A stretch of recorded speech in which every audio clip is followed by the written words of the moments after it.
അപ്പോൾ കൂട്ടുകാരെ, മുമ്പ് നമ്മൾ അപ്ലോഡ് ചെയ്ത സ്വദേശ് മെഗാ ക്വിസിൽ ക്വസ്റ്റ്യൻ ഓഫ് ദ ഡേയുടെ ക്വസ്റ്റ്യൻ ആയിട്ട് നമ്മൾ ചോദിച്ചിരുന്നത് ഈ ഒരു ചോദ്യമായിരുന്നു. ഇതിന് ഉത്തരമായിട്ട് വരുന്നത് സുഭാഷ് ചന്ദ്രബോസ് ആണ്.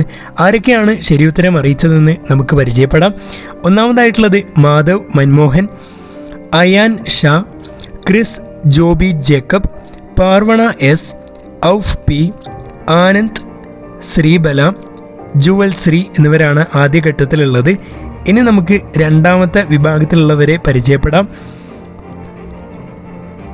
Akshita Krishna, Fathima Rushda P M, Asna B, Linia K P, Aryan, Faiha, Hadiya. ഇത്രയും പേരാണുള്ളത്. അടുത്തത് കൂട്ടുകാർക്കും അവസരമുണ്ട്. ഇതേ കണക്ക് തന്നെ നിങ്ങളുടെ പേരും വായിക്കുന്നതായിരിക്കും. ഈ ഒരു വീഡിയോയുടെ അവസാനം ക്വസ്റ്റ്യൻ ഓഫ് ദ ഡേയുടെ ക്വസ്റ്റ്യൻ ഉണ്ട്. നിങ്ങളുടെ പേരോടുകൂടി ശരിയായിട്ടുള്ള ഉത്തരം അറിയിക്കാം. നിങ്ങളെല്ലാവരും വീട്ടിൽ സേഫായിട്ടിരിക്കണം എന്ന് ഞാൻ അഭ്യർത്ഥിക്കുകയാണ്. കാരണം നമുക്കറിയാം, പല ദുഃഖിപ്പിക്കുന്ന വാർത്തകളാണ് ദിവസങ്ങളായിട്ട് നമ്മളെ അലട്ടിക്കൊണ്ടിരിക്കുന്നത്. രക്ഷാപ്രവർത്തനത്തിനിടയിൽ സ്വന്തം ജീവൻ പോലും നൽകിയ രാജേഷ് എന്ന് പറയുന്ന പ്രിയ സഹോദരനെ ഈ നിമിഷത്തിൽ നമ്മൾ ഓർമ്മിക്കാം, പ്രാർത്ഥിക്കാം. നിങ്ങളെല്ലാവരും എന്ത് ചെയ്യുക, സേഫായിട്ടിരിക്കുക. അതുപോലെ തന്നെ സർക്കാർ പറയുന്ന ആ ഒരു നിബന്ധനകളും ജാഗ്രതയൊക്കെ പാലിച്ചുകൊണ്ട് വീട്ടിൽ തന്നെ അവധി ദിവസങ്ങളിൽ ഇരിക്കാൻ കൂടി ശ്രദ്ധിക്കുക. ഈ ഹിരോഷിമ നാഗസാക്കി ദിനത്തോടനുബന്ധിച്ചുള്ള ഏറ്റവും പ്രധാനപ്പെട്ടുള്ള ക്വിസ് വീഡിയോ ആണിത്. അപ്പോൾ ഈ ഒരു വീഡിയോ മുഴുവനായിട്ടും കാണുക. കാരണം 10 മിനിറ്റിനുള്ളിലാണ് നമ്മൾ ഈ ഒരു 50 ചോദ്യങ്ങൾ തയ്യാറാക്കിയിട്ടുള്ളത്. ആയതിനാൽ ഇപ്പോൾ തന്നെ വീഡിയോ ലൈക്ക് ചെയ്ത് ഹൈപ്പ് ചെയ്യാൻ കൂടി ശ്രദ്ധിക്കാം. ഒന്നാമത്തെ ചോദ്യം: രണ്ടാം ലോക മഹായുദ്ധകാലത്ത് അമേരിക്ക ഹിരോഷിമയിൽ ബോംബ് വർഷിച്ചത് എന്നാണ്? ഉത്തരം 1945 ആഗസ്റ്റ് 6. രണ്ടാം ലോക മഹായുദ്ധകാലത്ത് അമേരിക്ക നാഗസാക്കിയിൽ അണുബോംബ് വർഷിച്ചത് എന്ന്? ഉത്തരം 1945 ആഗസ്റ്റ് 9. നാഗസാക്കിയിൽ വർഷിച്ച അണുബോംബിൻ്റെ പേര് എന്താണ്?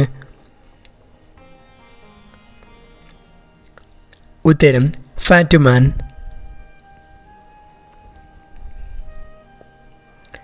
ഹിരോഷിമയിൽ വർഷിച്ച അണുബോംബിൻ്റെ പേര് എന്ത്?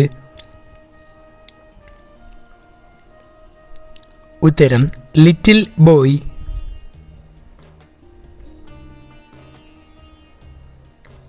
നാഗസാക്കിയിൽ അണുബോംബ് വർഷിച്ച വിമാനത്തിൻ്റെ പൈലറ്റ് ആരായിരുന്നു?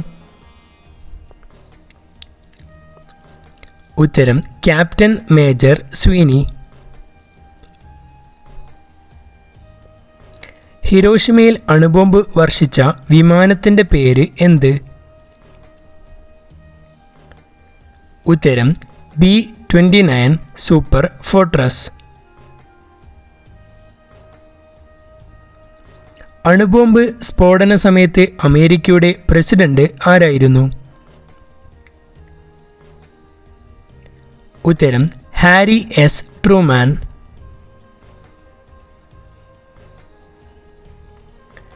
ബോംബാക്രമണത്തിൻ്റെ ഫലമായി ഹിരോഷിമയിൽ തൽക്ഷണം എത്ര പേരാണ് കൊല്ലപ്പെട്ടത്? ഉത്തരം 1,40,000 പേർ.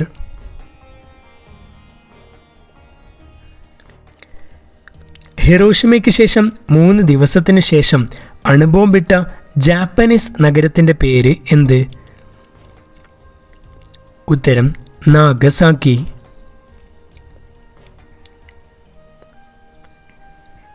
ലിറ്റിൽ ബോയ് ബോംബിൽ ഉപയോഗിച്ച പ്രാഥമിക തരം യുറേനിയം ഏതാണ്? ഉത്തരം യുറേനിയം 235. ലിറ്റിൽ ബോയ് ബോംബ് വിമാനത്തിൽ നിന്ന് പൊട്ടിത്തെറിക്കുന്ന സ്ഥലത്തേക്ക് വീഴാൻ എത്ര സമയമാണ് എടുത്തത്? ഉത്തരം 43 സെക്കൻഡ്. രണ്ടാം ലോക മഹായുദ്ധം ഫലപ്രദമായി അവസാനിപ്പിച്ച് ജപ്പാന്റെ കീഴടങ്ങൽ പ്രഖ്യാപിച്ച ജാപ്പനീസ് ചക്രവർത്തി ആരായിരുന്നു? ഉത്തരം ഹിരോഹിതോ ചക്രവർത്തി. ഹിരോഷിമയിൽ ലിറ്റിൽ ബോയ് ബോംബ് വർഷിച്ച B-29 ബോംബിൻ്റെ പേര് എന്താണ്? ഉത്തരം എനോളഗെ.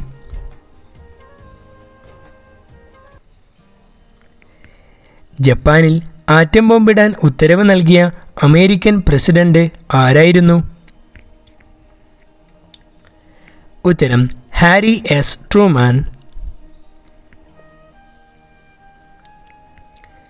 ജപ്പാന്റെ തലസ്ഥാനം ഏതാണ്? ഉത്തരം ടോക്കിയോ.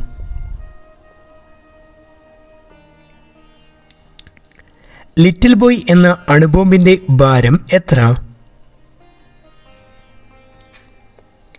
ഉത്തരം 4400 കിലോഗ്രാം. കൂട്ടുകാർ ഇതുവരെ ഈ ചാനൽ സബ്സ്ക്രൈബ് ചെയ്തിട്ടില്ലെങ്കിൽ ഇപ്പോൾ തന്നെ ചാനൽ സബ്സ്ക്രൈബ് ചെയ്യുക. ഫാറ്റ്മാൻ എന്ന അണുബോംബിന്റെ ഭാരം എത്ര?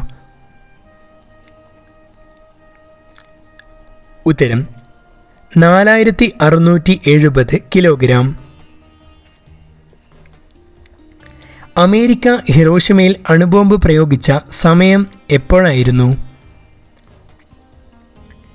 ഉത്തരം രാവിലെ 8:15.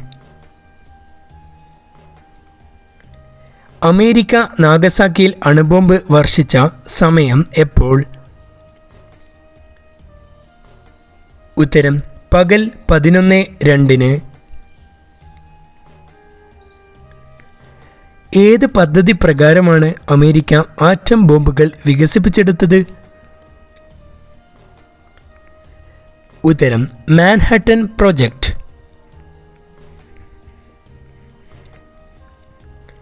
ലോകത്ത് ആദ്യമായി അണുബോംബ് പ്രയോഗിക്കപ്പെട്ട രാജ്യം ഏത്? ഉത്തരം ജപ്പാൻ.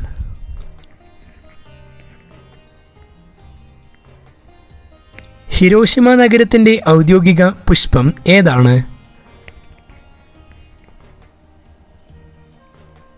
ഉത്തരം ഒലിയാണ്ടർ.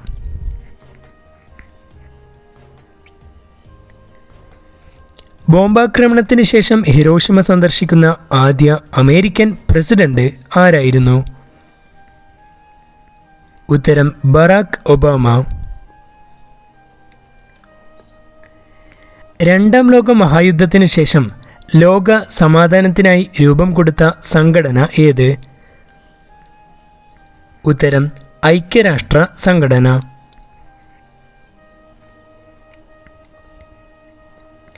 രണ്ടാം ലോക മഹായുദ്ധത്തിന്റെ വേദനകളും ദുരിതങ്ങളും അവതരിപ്പിച്ച കൃതിയുടെ പേര് എന്ത്? ഉത്തരം ആൻ ഫ്രാങ്കിന്റെ ഡയറി കുറിപ്പുകൾ.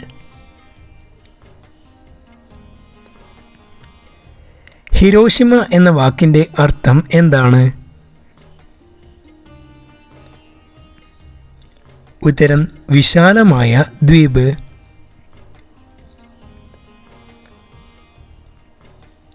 നാഗസാക്കി എന്ന വാക്കിന്റെ അർത്ഥം എന്താണ്? ഉത്തരം നീളമുള്ള മുനമ്പ്.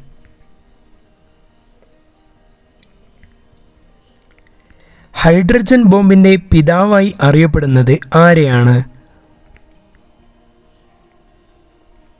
ഉത്തരം എഡ്വേർഡ് ടെല്ലർ. രണ്ടാം ലോക മഹായുദ്ധകാലത്ത് ജപ്പാൻ ഭരണാധികാരി ആരായിരുന്നു? ഉത്തരം ഹിരാഹിറ്റോ.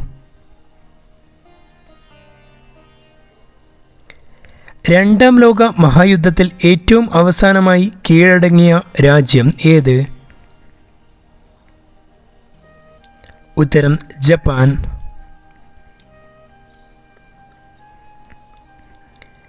ഉദയസൂര്യന്റെ നാട് എന്നറിയപ്പെടുന്നത് ഏത് രാജ്യമാണ്? ഉത്തരം ജപ്പാൻ. 1974 അണുപരീക്ഷണ വിജയത്തിന് ശേഷം ഇന്ദിരാഗാന്ധിക്ക് നൽകിയ രഹസ്യ സന്ദേശം എന്ത്? ഉത്തരം ബുദ്ധൻ ചിരിക്കുന്നു. ഇന്ത്യൻ അണുശക്തിയുടെ പിതാവായി കരുതപ്പെടുന്നത് ആരെയാണ്? ഉത്തരം ഹോമി ജെ ബാബ.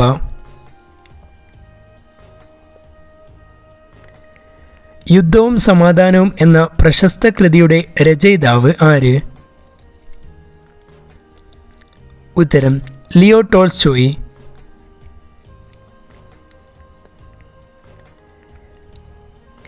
നാഗസാക്കിയിൽ വർഷിച്ച അണുബോംബ് നിർമ്മാണത്തിന് ഉപയോഗിച്ച സ്ഫോടനാത്മകമായിട്ടുള്ള വസ്തു ഏതാണ്? ഉത്തരം പ്ലൂട്ടോണിയം 239. ഹിരോഷിമയിലെ ബോംബ് വർഷത്തിൽ അതിൻ്റെ അണുപ്രസരണമേറ്റ് രക്താർബുദം ബാധിച്ച് മരണപ്പെട്ട പെൺകുട്ടിയുടെ പേര് എന്ത്? ഉത്തരം സഡാക്കോ സസാക്കി.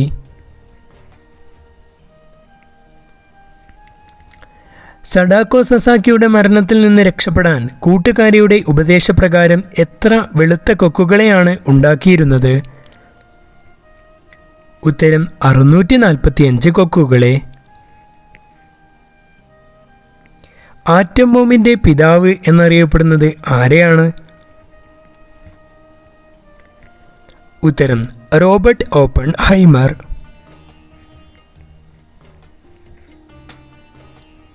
ഹിരോഷിമയിൽ അണുബോംബ് സ്ഫോടനത്തിന് ശേഷം ആദ്യമായി വിരിഞ്ഞ പുഷ്പം ഏത്? ഉത്തരം ഒലിയാണ്ടർ പുഷ്പം.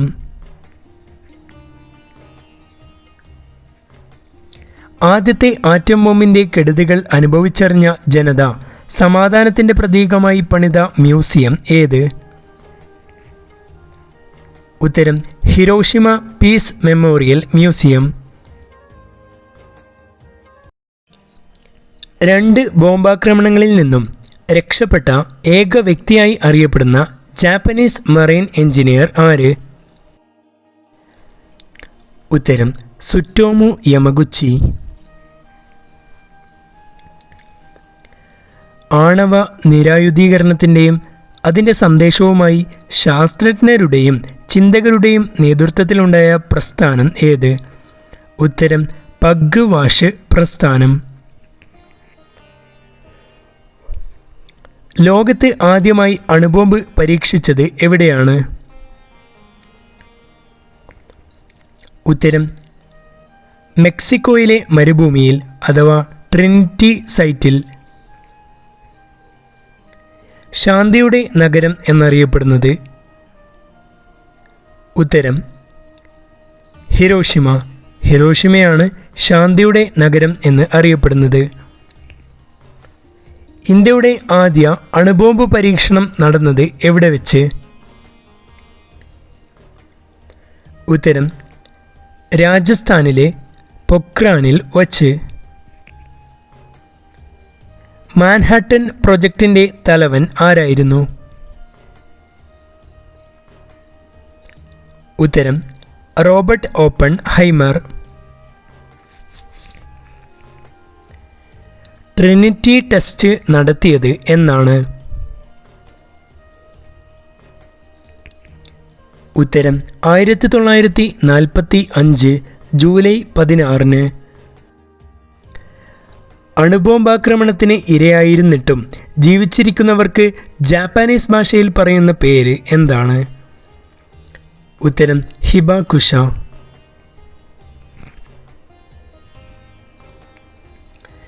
ഹിരോഷിമ ഉൾപ്പെടുന്ന സ്ഥലങ്ങൾ സ്ഥിതി ചെയ്യുന്ന ദ്വീപ് ഏതാണ്? ഉത്തരം ഹോൻഷു ദ്വീപുകൾ.